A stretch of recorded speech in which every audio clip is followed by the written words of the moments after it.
पुन्हा व्हिडिओ सुरू समजून राहिलो मी. विद्यार्थी मित्रांनो, काल आपण 6th डेचा ब्रिज कोर्स अभ्यासला. त्यामधले काही प्रॅक्टिस कॉर्नर शिल्लक राहिलेले आहे. ते प्रॅक्टिस कॉर्नर आपण आज अभ्यासणार आहोत. तत्पूर्वी एक जे उदाहरण त्यांनी दिलेलं होतं सोडवून, त्या उदाहरणाला मी पुन्हा एक्सप्लेन करतो, ते लक्ष द्या. या ठिकाणी एक नंबर लाईन दिलेली आहे आणि या नंबर लाईनवर इंटिजर्स आहेत. 0 1 2 3 4 5 and 6. त्याचप्रमाणे लेफ्ट साईडला निगेटिव्ह इंटिजरवर -1 -2 -3 -4 -5 आणि -6. आणि इथे जो उदाहरण त्यांनी दिलेलं आहे त्या उदाहरणामध्ये आपल्याला इथे प्रॉडक्ट करायचा होता. कुठला प्रॉडक्ट? -2 multiplied by -3. हा प्रॉडक्ट याच्यावरून करायचा होता. तर हा प्रॉडक्ट जर आपल्याला नंबर लाईनवरून करायचा आहे तर काय करायचं? हे जे मायनस साईन आहे ना, याला आपण थोडं बाजूला ठेवूया. इन साईडला आपण घेत आहोत 2 मल्टिप्लाइड बाय -3. ठीक आहे. आता काय करायचं? कुठल्याही नंबरची काउंटिंग जर करायची असेल तर 0 पासून आपल्याला करावे लागते. आपण 0 वर गेलो, 0 वरून जायचं त्या सेकंड नंबरवर, म्हणजे आपल्याला राईट कडून लेफ्ट कडे यायचं आहे. -3. 0 वरून आलो आपण -3 वर, 0 वरून आलो -3 वर. ठीक आहे. तर -3 × 2 म्हणजे किती टाइम्स आहे? किती वेळा आहे? 2 वेळा आहे. मग हे झाली आपली फर्स्ट टाइम. किती युनिट आहे? 1 2 3. तसेच 1 2 3 हे झाली आपली सेकंड टाइम. क्लिअर. आता इथे आपण आलो, परंतु बाहेर साईन कोणता आहे? मायनस आहे. मायनस साईन आहे म्हणून इथून मायनसचा अर्थ अपोजिट. इथून हा जो -6 नंबर आहे याचा अपोजिट नंबर कोणता राहील? +6. आणि म्हणून इथून आपल्याला जायचं आहे +6. हे आपला आन्सर आहे. एकतर वरून जा किंवा मग असा खालून जा. ठीक आहे. तर हे नंबर लाईनवर या पद्धतीने प्रॉडक्ट करतात. आता आपण प्रॅक्टिस सेट मधली उदाहरणे बघूया.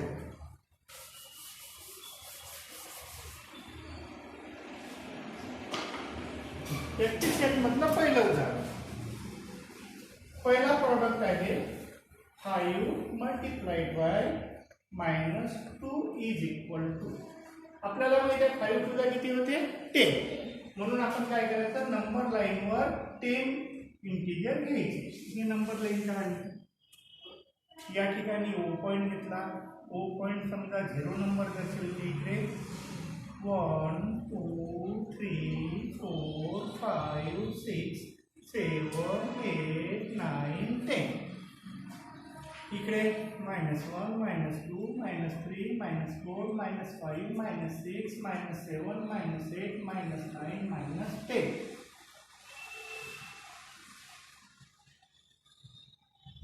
ठीक आहे. आता इंटिजर लिहायचे. 1 2 3 4 5 6 7 8 9 10. इकडे काय येईल? -1 -2 -3 -4 -5 -6 -7 -8 -9 -10. ठीक आहे. आता आपल्याला हा प्रॉडक्ट करायचा. हा प्रॉडक्ट करत असताना काय सांगितलं? राईट साईडला जो नंबर आहे तो नंबर पहिले शोधा. कुठे आहे? -2 या ठिकाणी आहे. आणि काउंटिंग कुठून सुरू होते? 0 पासून. हा 0 आहे म्हणून 0 वरून पहिले यायचं -2. आलो आपण. सुरुवात कुठून होते? 0 वरून. 0 वरून हा पहिला नंबर घ्यायचा उजवीकडला. कोणता आहे? -2. आपण आलो -2 वर. आता हा -2 किती वेळा आहे? 5 वेळा. याचा अर्थ काय? Multiplied by 5 means 5 times of -2. 5 times of -2. मग असे 5 वेळा येऊ आपण. इथून इकडे येऊ. हा एक वेळा झाला, हा दोन वेळा, हा तीन वेळा, हा चार वेळा, पाच वेळा. इकडे साईन कोणता आहे दिलेला नाही, जिथं साईन दिलेलं नाही तिथं समजायचं प्लस, आणि प्लस साईन असेल तर कुठंच जायचं नाही, इथं आपला एंड होते, शेवट होतो. म्हणजे आन्सर किती आलं?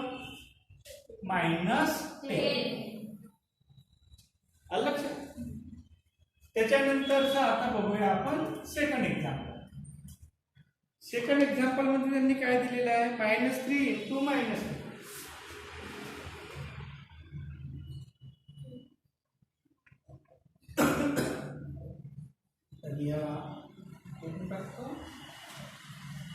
आता हे आन्सर आपल्याला काढायचं आहे. ठीक आहे, हे जे पहिलं साईन आहे इथे याला मायनस साईन आहे म्हणून आपण काय करू, याला मायनसला बाहेर घेऊन घेऊ आणि आत टाकू हे नंबर 3 × याला घेऊन जाऊ ब्रॅकेट. लक्षात? आता पहिले बघा 0 कुठं आहे? इथे आहे. 0 वरून कुठे जायचं? उजवीकडच्या पहिल्या नंबरवर. उजवीकडचा पहिला नंबर कुठे आहे? हे इथे आहे. मग इथून आलो आपण इथे. झालं पहिला ब्रेक. असे किती वेळा करायचे आहे? 3 वेळा. 3 वेळा करायचे आहे. किती युनिट आहे इथे? 1 2 3. मग पुढचे 3 युनिट 1 2 3, हे 2 वेळा आणि हे 3. आलो आपण इथे. इथं आल्यानंतर साईन कोणता आहे? मायनस आहे म्हणून याच्या अपोजिट जायचं. इथं -9 आहे, -9 ची अपोजिट काय होईल? फक्त चिन्ह बदलायचं. मायनसचं अपोजिट प्लस. +9 कुठे आहे? +9 तो तिकडे आहे. इथून आपण जायचं +9 वर. आपला इथं आन्सर राहील +9. लक्षात आलं? त्याच्यानंतर तिसरं उदाहरण आपण घेणार आहोत.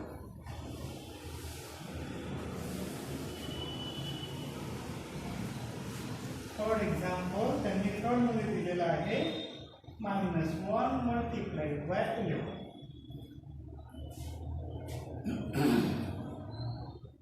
Is equal to.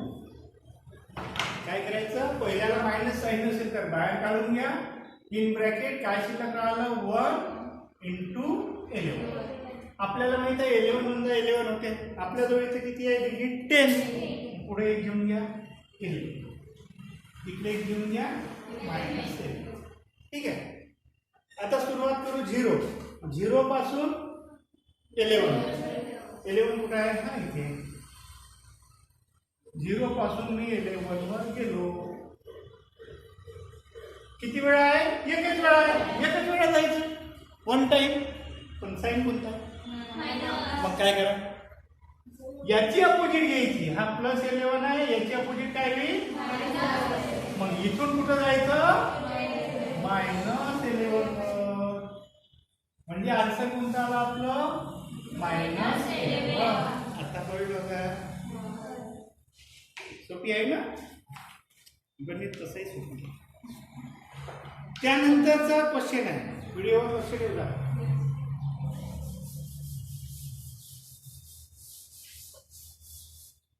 इथे एक उदाहरण दिलेलं आहे त्यांनी. In a kabaddi match, 5 points are deducted for each defeat and 10 points for each victory. One team lost 3 matches and won 4 matches. So, what was their total score? यांनी काय म्हटलं आहे? जिंकणाऱ्या टीमला 10 गुण मिळतात, तर हरणाऱ्या टीमचे 5 गुण कमी होतात. मग एक संघ, एक टीम 3 मॅचेस हरते आणि 4 मॅचेस जिंकते, तर त्या टीमचे स्कोर किती होईल? ठीक आहे. तर आपल्याला काय पाहावं लागेल? हारणारे म्हणजे मायनस. किती मॅचेस हरते? 3 मॅचेस. एका मॅचेसला पॉईंट होते 5. 3 मॅचेसचे पॉईंट किती झाले? -50. बरोबर आहे, किंवा 15 पॉईंट. त्याच्यानंतर हे आहे लॉस पॉईंट. आणि विन वाले कोणते आहे? किती मॅचेस विन होतील? 4 मॅचेस. जिंकले तर किती गुण मिळते? 10. मग 10 × 14. बरोबर आहे. मग त्याला मिळाले 40 आणि कमी झाले 15. मग किती मार्क मिळेल त्याला? 14 मायनस 15 दॅट इज 25. लक्षात हे आपल्याला इथे लिहायचं. तुम्ही डायरेक्ट लिहितो 1 आन्सर, प्रश्न लिहित नाही. ठीक आहे, प्रश्न इथे दिलेला आहे, तुम्ही डायरेक्ट आन्सर लिहायचं.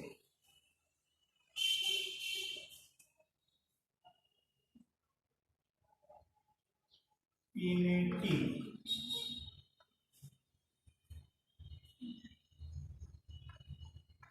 lost 3 matches.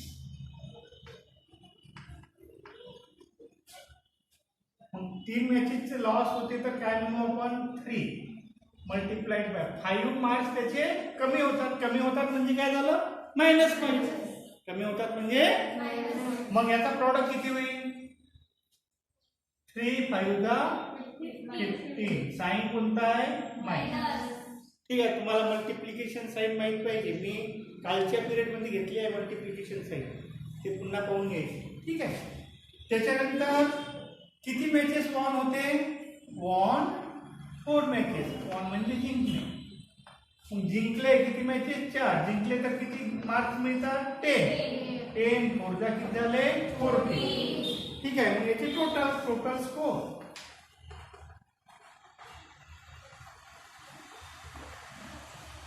किती होईल? दोघांची addition -15 plus 40 that is equal to 25.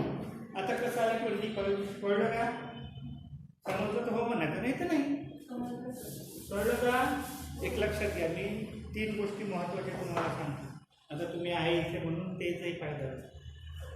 समजा 2 पॉझिटिव्ह नंबर +3 +8, यालाच आपण कसं लिहू शकतो? 3 + 8. दोन्ही पॉझिटिव्ह आहे ना, म्हणून सरळ त्याची ॲडिशन करायची. 8 + 3 किती होते? 8 9 10 11. हे झाले 11. क्लिअर? आता समजा हा मायनस आहे आणि हा प्लस आहे. आता किती होईल? घाबरायचं नाही. काय करायचं? थोड्या वेळासाठी चिन्ह भुलून जा. आपल्याजवळ इथे 3 आहे आणि इथे काय आहे? 8 आहे. मग याच्यातला मोठा नंबर कोणता? लहान कोणता? ठीक आहे, 8 मोठा आहे ना, म्हणून 8 मधून लाईनला मायनस करून टाका. 8 मधून 3 गेले किती राहिले? आता इथे मी 5 लिहिले. आता मोठ्याचं साईन याने लावून द्या. मोठ्याचं साईन कोणता आहे? इथे येईल प्लस. कळलं का? लक्षात आलं? ही कृती केव्हा करायची? जेव्हा 2 नंबरचे साईन डिफरंट असेल तेव्हा. सारखे साईन असेल तर जे साईन आहे तेच द्यायचं. आता समजा इथे -3 आणि -8 आहे, दोघांचे साईन सारखेच आहे म्हणून सरळ ऍडिशन करा. जे साईन आहे ते लावून टाका. 8 + 3 11. साईन कोणता आहे? जसं आपण 3 + 8 होतो, दोघांचे साईन प्लस प्लस होतं. 8 + 3 11. साईन कोणतं दिलं होतं? प्लस. लक्षात आलं? हे कळलं तर बाकी सारं सोपी आहे. त्याच्यानंतरचं सेकंड क्वेश्चन आपण घेणार आहोत.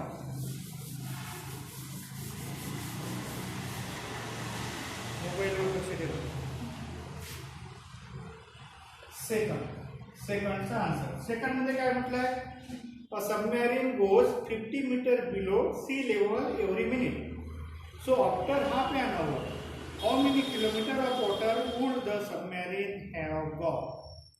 Submarine म्हणजे पनडुब्बी, जे समुद्रामध्ये पाण्याच्या आत राहते. ठीक आहे. आता समजा हा पृष्ठभाग आहे समुद्राचा, हा वरचा. ठीक आहे. जेव्हा सबमरीन समुद्राच्या पाण्याच्या खाली जाते तेव्हा ती एका मिनिटाला 50 मीटर खोल जाते. एका मिनिटामध्ये किती मीटर खोल जाते? 50 मीटर. मग आता जर समजा ती सबमरीन खाली जात आहे आणि खाली जाता जाता तिला अर्धा तास होऊन गेला, मग अर्ध्या तासामध्ये ती किती खाली जाईल? अर्धा तास म्हणजे किती मिनिट? 1 तास म्हणजे किती मिनिट? 1 आवर. कसं होईल बघा?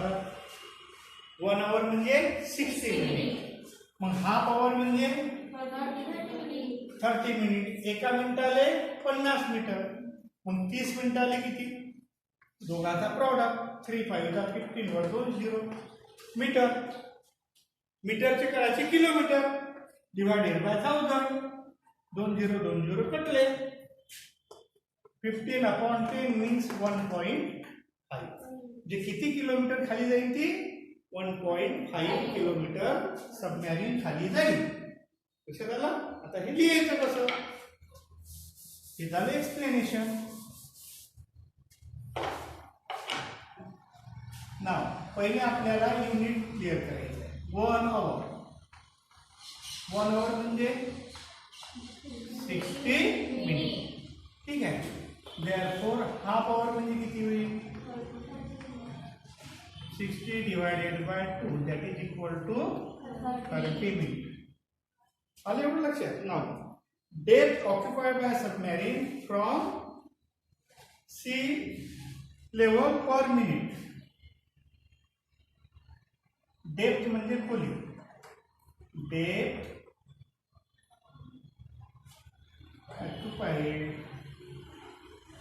occupied by submarine from sea level. sea level म्हणजे पृष्ठभाग समुद्राच्या पाण्याचा. sea level per minute. याचा अर्थ एक प्रत्येक मिनिटाला सबमॅरीन हे वरच्या पृष्ठभागापासून किती खाली जाते? किती खाली जाते? 50 मीटर. 50 मीटर खाली जाते की नाही? मग 30 मिनिटांमध्ये किती जाईल? Therefore, in 30 minutes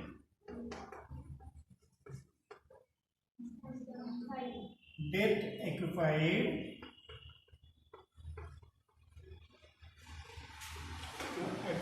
depth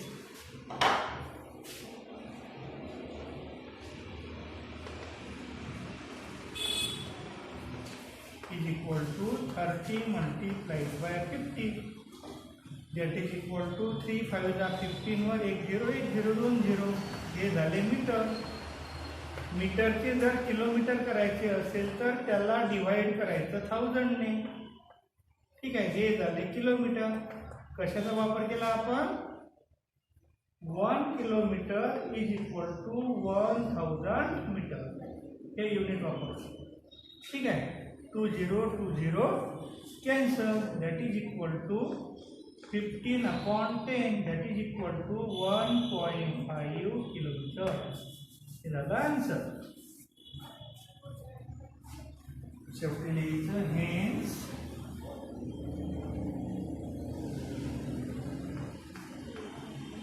after half an hour submarine have gone किती डिस्टन्स? 1.5 किलोमीटर. आणि इथे तुमचा 6व्या दिवसाचा ब्रिज कोर्स पूर्ण होतो. आता आपण सुरुवात करू 7व्या दिवसात.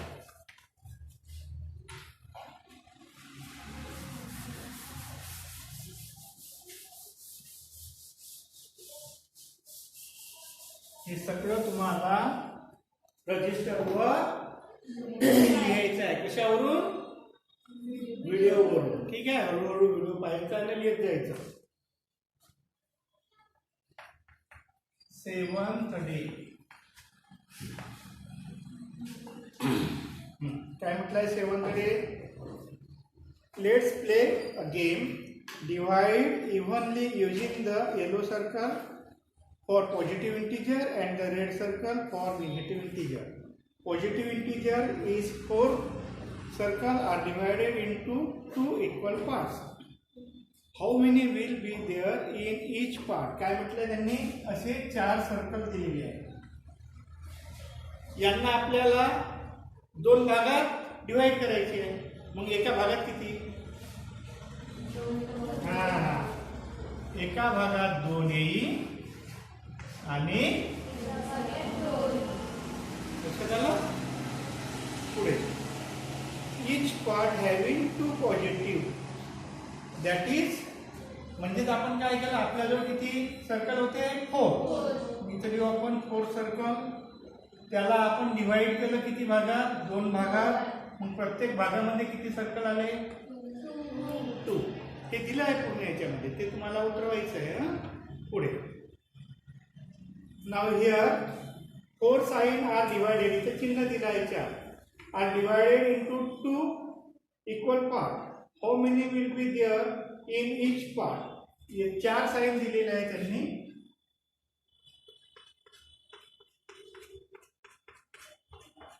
ठीक आहे, या साईडला 2 भागात विभागायचे आहे सर्कल प्रमाणे. काही पहिल्या भागात किती 2 आणि दुसऱ्या भागात किती 2. ठीक आहे, त्यांनी हे मानलं की हे 4 निगेटिव्ह नंबर आहे.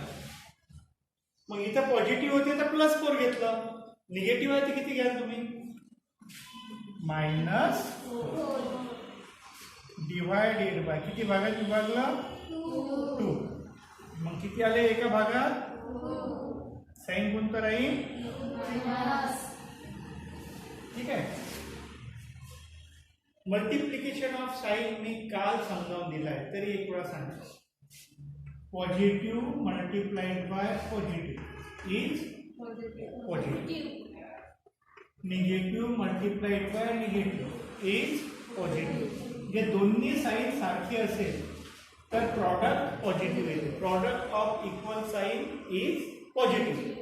आणि जर एक साइन पॉझिटिव्ह आणि दुसरा निगेटिव्ह असेल तर निगेटिव्ह.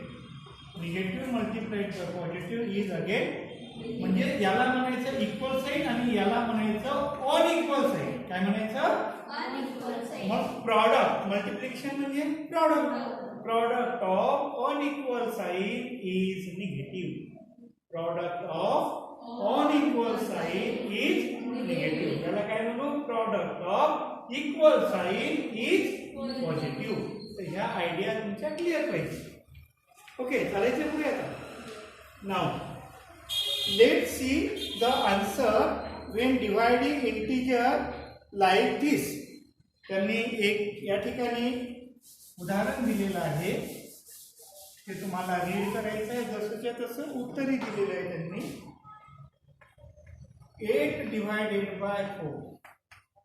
जे मल्टिप्लिकेशनचे साइन प्रॉडक्टसाठी म्हणजे मल्टिप्लिकेशनसाठी जे रूल आपण अप्लाय करतो तेच रूल डिव्हिजनला लागू पडतात. ठीक आहे, समजा एक नंबर पॉझिटिव्ह आहे आणि खालचा पॉझिटिव्ह असेल तर याचं डिव्हिजन पॉझिटिव्ह येते.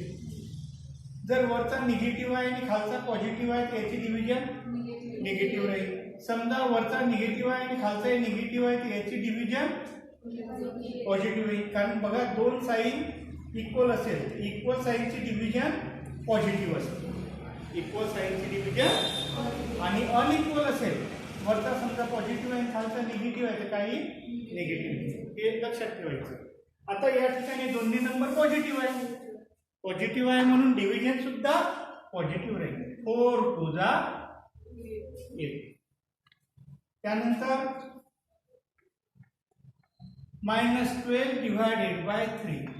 याला आपण असं येऊ शकतो, -12 डिवायडेड बाय 3. किती 3 1 3 3 4 12. याचं साइन आहे plus, plus minus -4.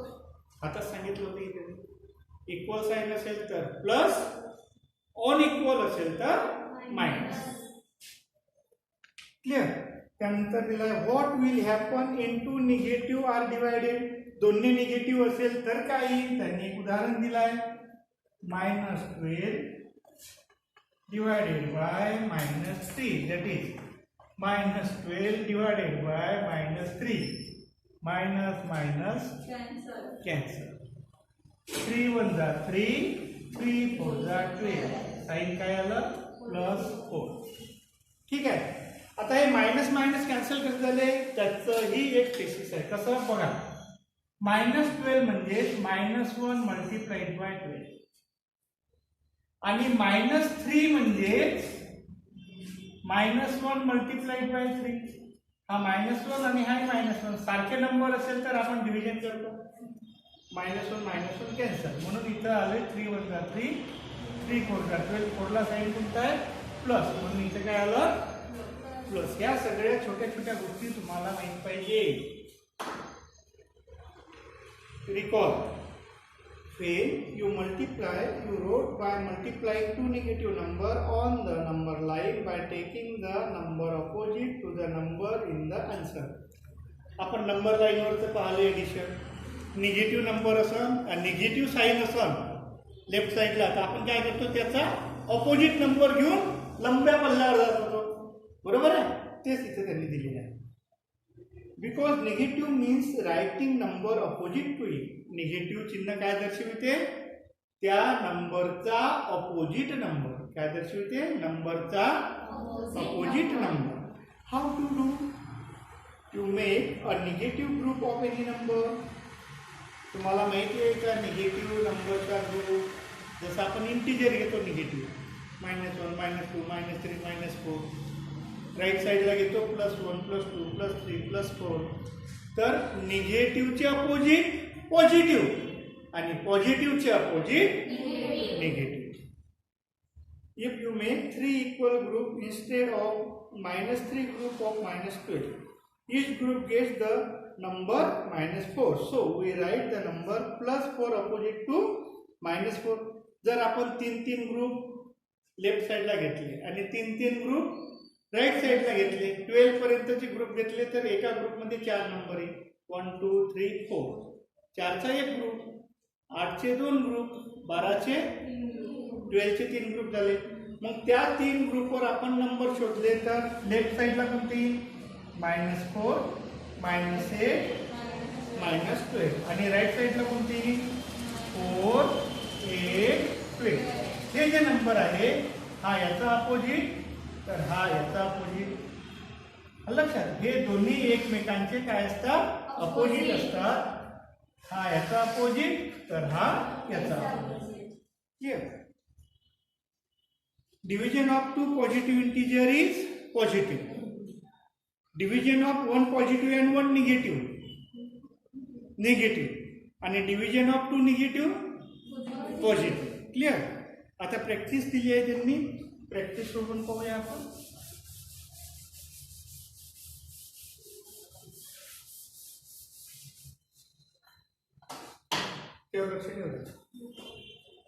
Number 1 -10 divided by 2 that is equal to, आपण आपल्या सोयीसाठी याला असं -10 divided by 2 is equal to, sign कोणता आहे मायनस, याचं साइन दिलेलं नाही, कोणता आहे प्लस.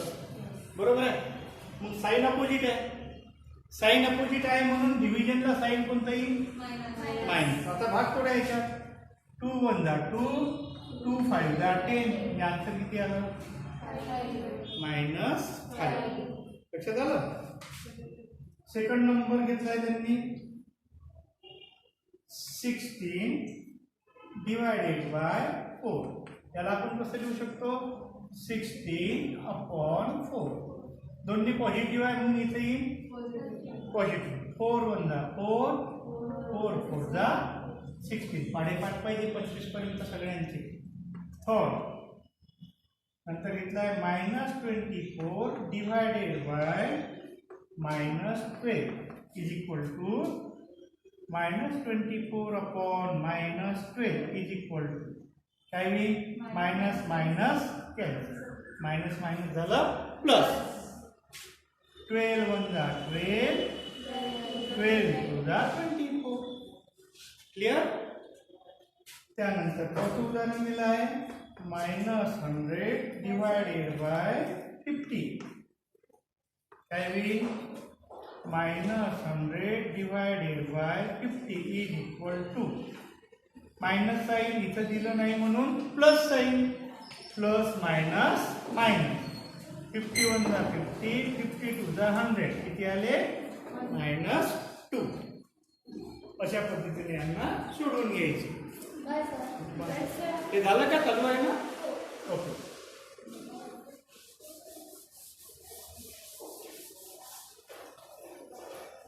त्यानंतर solve the following word problem. So answer 1. पहिल्या प्रॉब्लेमचा आन्सर आपण बघूया. काय म्हटलं त्यांनी? In A trade 8 train loss A total of ₹5,600. If the loss incurred by everyone in the sale, how much will be the loss per person? ठीक है.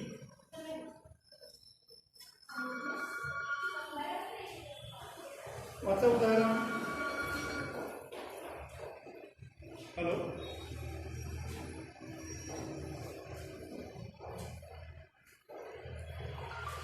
Total loss of 8 trade. एक व्यवसाय सुरू केला 8 मित्र मिळून. त्या व्यवसायामध्ये त्यांना ₹5,600 घाटा आला. ठीक आहे. मग प्रत्येकाच्या वाट्याला किती लॉस आला हे आपल्याला इथे काढायचं आहे. Okay. Total loss of 8 trade.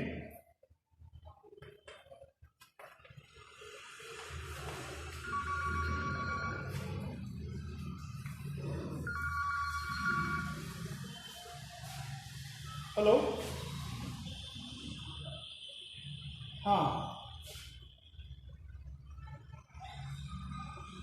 हाँ ना 5 मिनट बाद फोन करता बेटा मैं. ठीक है. अभी क्लास चल रही है.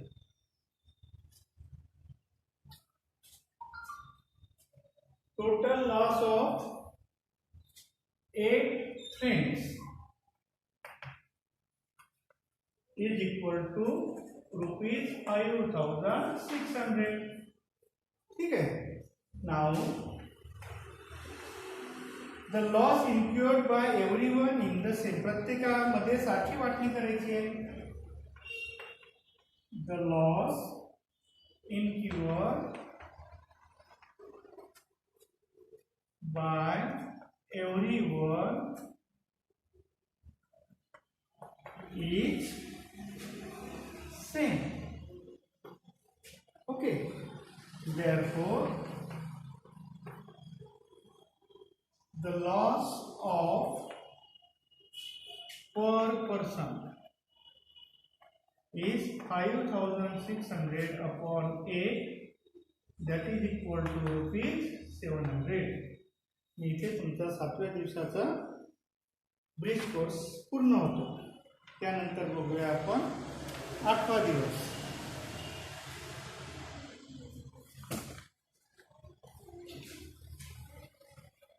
Now 8th day.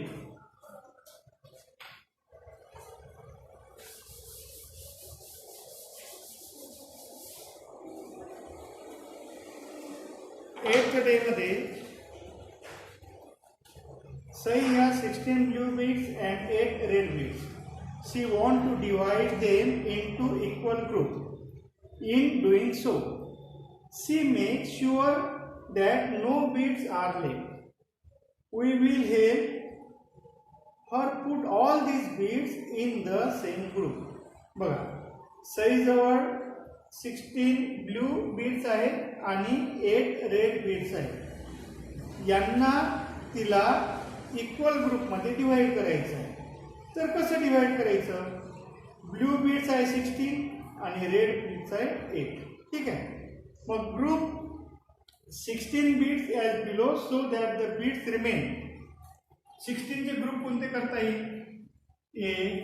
1, 2, 4, 8 and 16. ठीक आहे. असे आपल्याला ग्रुप करता येईल. तर 8 चे 1, 2, 4 आणि 8. ओके.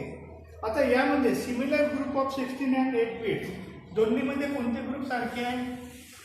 हे 2 ग्रुप सारखे आहेत. ठीक आहे. आणि मग अशा ठिकाणी the largest of this group, largest group कोणता आहे? हा. ठीक आहे. म्हणून the largest of this group, this same group is 8. आता या ठिकाणी याला जर आपल्याला लार्जेस्ट ग्रुप जर आपल्याला विचारात घ्यायचा आहे तर याच्या आधारे आपण काय शिकत आहोत? याच्या आधारे आपण शिकत आहोत HCF, हायेस्ट कॉमन फॅक्टर. म्हणजे 8 डेचा जो भाग आहे तो आहे HCF अँड LCM. क्लियर? म्हणजे 16 बिट्स आणि 8 बिट्स याचे सारख्या भागात जर विभाजन करायचे असेल तर आपण जास्तीत जास्त रेडचे 8 आणि ब्ल्यूचे 8 असे 2 भाग करू शकतो. उर्वरित ब्ल्यूचे 8 शिल्लक राहील. त्याच्या व्यतिरिक्त आपण सारखे भागात विभाजन करू शकत नाही. म्हणजेच त्याच्यावरून आपल्याला हायेस्ट कॉमन फॅक्टर हा कॉन्सेप्ट विचारात घेता येईल. पुढे taking the common factor of 16 and 8, the largest common factor is largest common divisor of the two numbers, so HCF. त्यालाच आपण म्हणतो HCF. आणि म्हणून HCF of 16 and 8 is 8. Now we determine HCF of 16 and 8 by prime factor method. Prime factor method ने सुद्धा आपण काढू शकतो. Example, find the HCF of 16 and 8. ठीक आहे. मग पहिले याची प्राइम फॅक्टर काढा. 16 हा जो नंबर आहे याच्यामध्ये 6 आहे आणि 6 हा इव्हन आहे आणि प्रत्येक इव्हन नंबर मध्ये 2 चा भाग जातो. म्हणजे all even number divisible by 2. मग याला डिवाइड करा.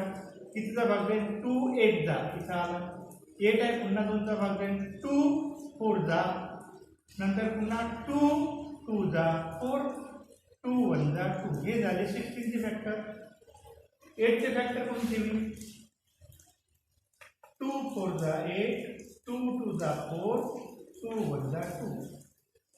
आणि म्हणून या ठिकाणी 16 चे फॅक्टर घ्या. प्राइम फॅक्टर 1 2 3 4 वेळा येते. 2 2 2 1 2 3 and 4. 8 चे 1 2 and 3. ठीक आहे. मग HCF म्हणजे product of common factor. HCF is common factor कोणते आहे? हा 2 हा 2 इथे लिहिला 2, हा 2 हा 2 इथे लिहिला 2, हा 2 हा 2 इथे लिहिला 2. किती झाले? 2 2 जा 4, 4 2 जा 8.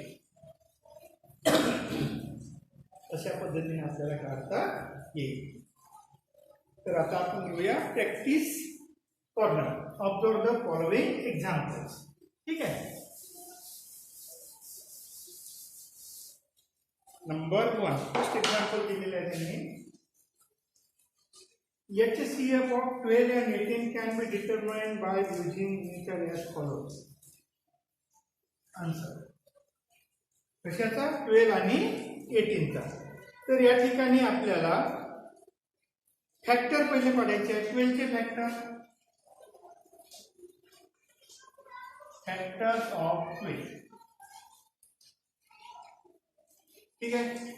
म्हणजे 12 चे फॅक्टर म्हणजे 12 मध्ये कोणकोणत्या नंबरचा भाग जातो हे इकडे आपण प्राइम फॅक्टर मग काढू.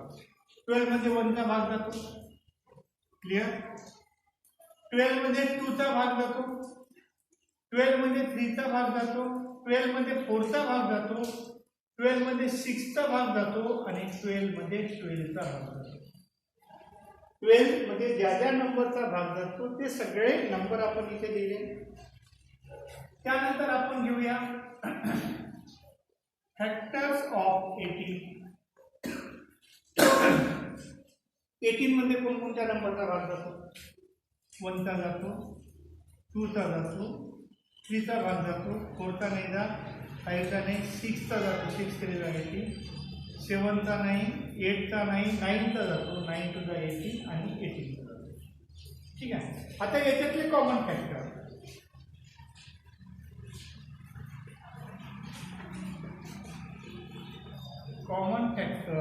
ऑफ 12 and 18 कोणते कॉमन आहे? 1 हा कॉमन आहे, 2 हा कॉमन आहे, 3 हा कॉमन आहे, 6 हा कॉमन आहे. आणखी कॉमन आहे का? नाही. झालं. मग याच्यातला हायेस्ट कॉमन कोणता आहे? हायेस्ट कॉमन कोणता आहे? 6. आणि म्हणून HCF is 6, greatest common factor.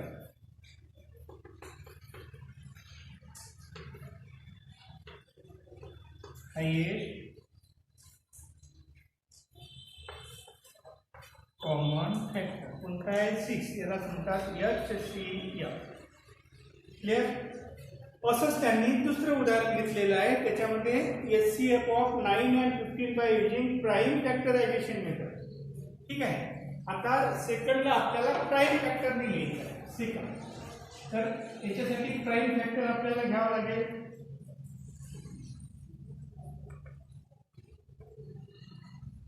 Prime factors of 9 हे आपण आधी पाहिले होते. ठीक आहे. 9 असेल, फॅक्टर कोणते कोणते? 3 3 9, 3 1 3 म्हणजे फॅक्टर आहे 3 into 3. Clear. Prime factor of 15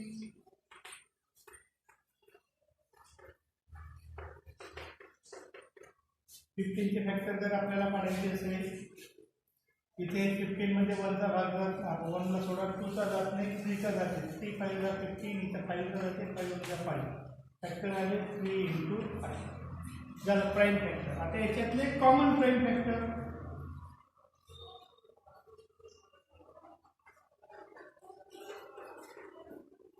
common factors कोणते आहे? Common factor 3. आणखी दुसरा आहे का? नाही, एकच आहे कॉमन फॅक्टर 3. तो द HCF therefore हायेस्ट किंवा ग्रेटेस्ट म्हणता येईल. Okay. Greatest common factor is 3. therefore HCF of 9 and 15 is 3. ठीक आहे. त्याच्यानंतर त्यांनी एक एक्सरसाइज दिलेली आहे. या एक्सरसाइज मध्ये आपल्याला एक टेबल पूर्ण करायचं आहे. काय दिलेलं आहे टेबल मध्ये?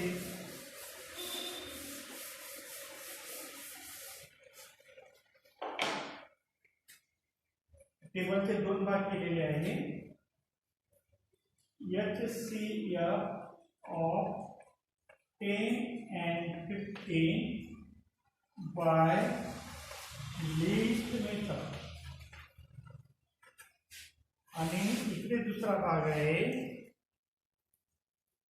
HCF of 10 and 15 by prime factor method.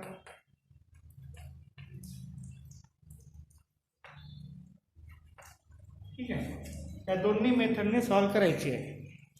आता या दोन्ही मेथडने सॉल्व कसे होईल? लक्ष द्या.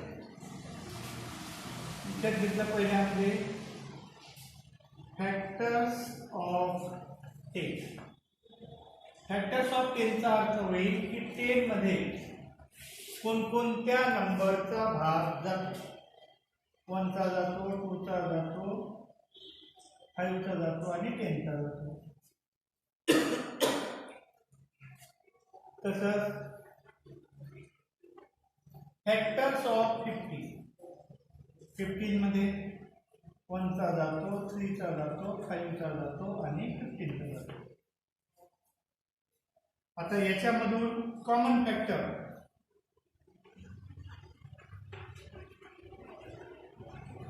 कोणत्या आहे? कॉमन फॅक्टर 1 आणखी 5 दोन आहे.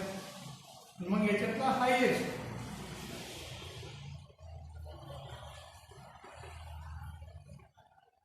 ग्रेटेस्ट कॉमन फॅक्टर दोघांमध्ये मोठा कोणता आहे? 5. म्हणून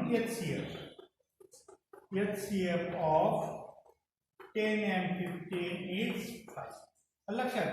आता प्राईम फॅक्टरने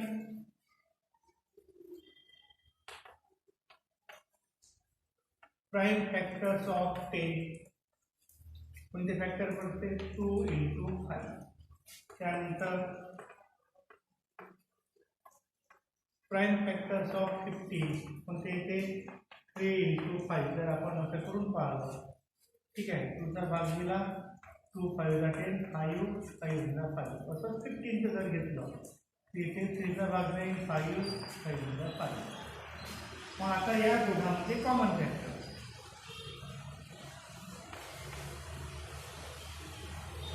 कॉमन एकच आहे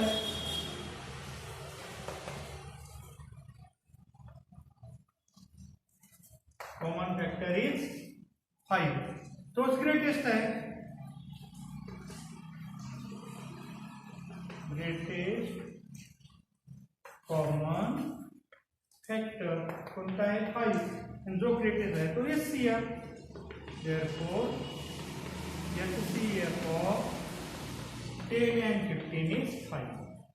ठीक आहे. खाली विचारले त्यांनी is answer is the same by both the method.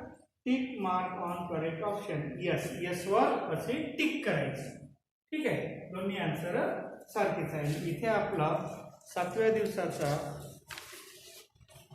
8व्या दिवसाचा स्टँडर्ड आपला एक डे 8व्या दिवसाचा ब्रिज कोर्स पूर्ण होतो. ओके.